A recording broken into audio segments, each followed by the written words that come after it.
দুপুরে ভাত খাওয়ার শেষে একটু চাটনি হলে খুব ভালো লাগে।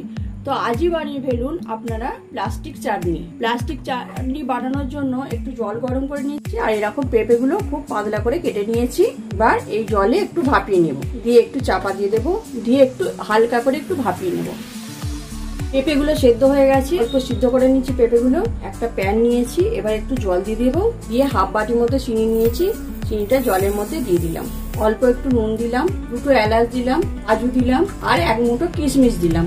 পেঁপেগুলো সিদ্ধ করে রেখেছিলাম, এগুলো দিয়ে দিলাম। এবার একটু চিনির সাথে মিশিয়ে নিচ্ছি, একটু ভালোভাবে ফুটিয়ে নিতে হবে। পেঁপেগুলো সুন্দর পাতলা একদম পুরো প্লাস্টিক হয়ে গেছে। এবার আমি পাতিলেবুর রস দিয়ে দেবো। এরকম সুন্দর সুন্দর রেসিপি পেতে চন্দ্রার ঘরকন্যা সাবস্ক্রাইব করে নেবেন। প্লাস্টিক চাটনি একদম রেডি।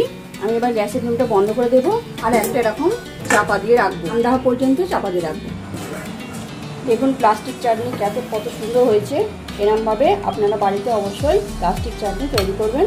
এরকমভাবে যদি আপনারা প্লাস্টিক চাটনি একবার করে বাড়িতে করেন, তো বারবার এইরকম চাটনি আপনাদের খেতে ইচ্ছা করবে। আর যারা পেঁপে খায় না তারাও খাবে।